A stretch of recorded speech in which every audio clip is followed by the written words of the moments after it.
Hi, Kim here with Sunshine Creations and Crafts, doing part 3 of the storybook or mini book album, how to put it together. Now, so far I've put the book together as far as the cover, the binding, and the back.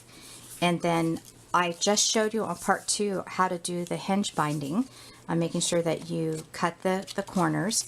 And, really just relax and take your time with this. You don't get stressed out about it because it's a lot of fun when you get it together. Now, what I did show you in part 2 is the different options, again reminding you that you would want to have score tape on both ends of those hinges, that you would slide. You could either use an envelope where you use both sides. With this not being here, you would cut that off. Or you could make yourself a pocket, and you can use thick cardstock, or what I used was some lightweight white chipboard. And I just put both of them together. I'm trying to find my pocket side here. And you slide it on. Yeah, easier said than done, huh? Now I know that that's not stuck together on all 4 sides. I did it myself. There we go. There's my pocket. So again, score tape here and here, and sliding that on. Now for this book, I really don't know for sure what I'm going to do with this, but I'm going to do something a little different. I'm going to actually make my own envelopes that are going to slide on. And they're going to be the regular A2 size envelope. And I'm going to use my envelope maker. So I'm going to come down here, and for an A2 size 4.5 by 5.5, I want to cut my paper at 8 and 1/8 both ways.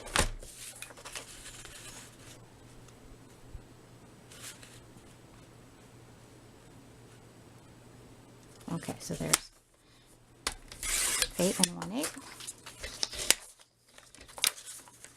and 8 and 1/8 to make sure I've got it on there straight. Now, this is really thin paper. This is like envelope paper.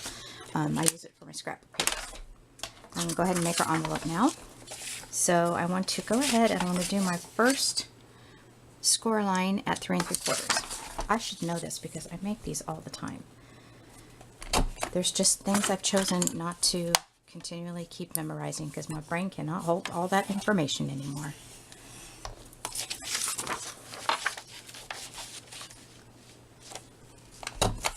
And these envelope makers have been around for a while now. I'm not going to give you like full-on instruction on how to do it, but I thought I'd go ahead and make it in front of you so you can see exactly what I'm doing here.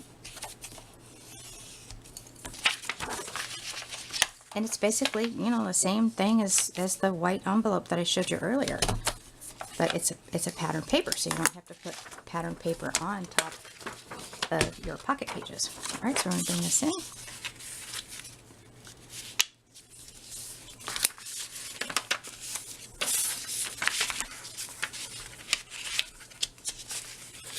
I think I actually cut that too big. I'm just eyeballing it right now. I did. That's what I get for rushing. Okay, we'll see what we can do with it. So I want to put this envelope together as if I'm putting an envelope together. Hardy har har.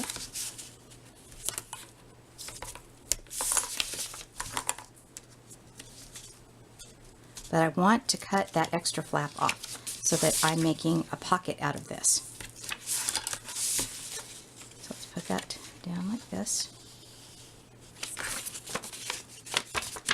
And you know what? I'm going to do it differently because we're going to have one side pattern and then one side this way. So I'm going to, and I play around. There's just no one particular way. It's whatever you see that you like and that you try that works for you. What I'm going to do with this is I'm going to go ahead and make it into a pocket by just barely slicing off the edge. Now, I have a very strong suspicion that I did cut this paper originally too big, so that the envelope is going to be too big for the hinge. Now, I didn't push down hard enough on my trimmer, so I had to hand trim that. Alright, so let's just pretend like I made it the right size, and that is how it's going to go. Now you can, you know, since this has got the folds and everything on it, just take a piece of, you know, white cardstock if you want, and that could be where you would put, you know, a picture on it, or if you're doing a mini album, you can do, that would be your journaling page. But word of advice, make sure that you make your envelope that it fits the actual hinge. This one's too big. But I'm going to use this for another project, so at least it's not going to go to waste. All right, so I think I have, oh, one thing that you have to do, so this is kind of important, is you have to cover up your inside. And, you know, let's take a quick measurement, make sure that we're right on track with this. Yeah, we want to go ahead, and you're going to cover your outside as well, or, you know, that's where you put your embellishments and all that stuff.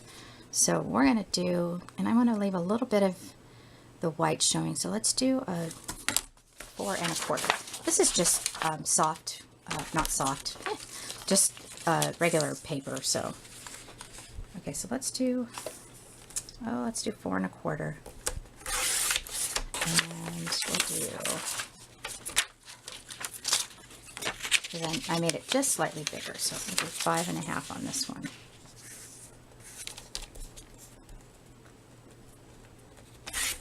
And that'll be the inside of my book, and I'm going to want to cut 2 of these.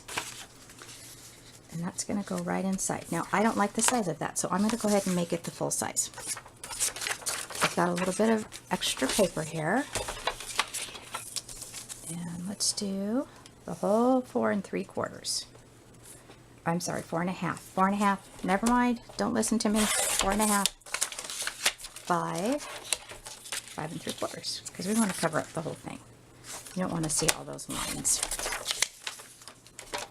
Okay, now that I've probably completely confused you. Yeah, see, that's going to go just like that. Oh, look how pretty that is. Oh. I like to use glue. I was going to grab my ATG, but because I'm not always perfect the first time, I have to move things around. I like to use glue. And you want to get it right in there like this. And for sure I cut that too small, right? Yep, okay. So let's see if I have, I think I cut that too small. Oh, I have to make it, I'm gonna make it so this would be 5 3/4.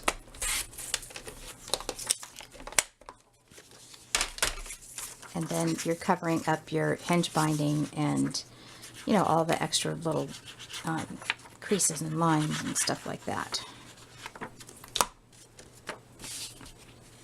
And then you would embellish and decorate the front of that book however you want to do it. I'm trying to get that covered up there. I could have made that just a little bit bigger. But you know what? You can do what you want here. Like you can put some washi tape around that, or bring that up just a little bit to the edge. You know, whatever you want to finish it off the way you want it. So, all right, so that's the inside. That's the cover. Embellish it, decorate it, put your little characters on there, however you want. I'm truly hoping that I didn't completely confuse you, or I didn't go too fast. I know many times when I see people doing tutorials like this, I end up like just clicking on it step by step to kind of get an idea of what they're doing, because my brain is slow. That's okay though. All right, I think I covered everything.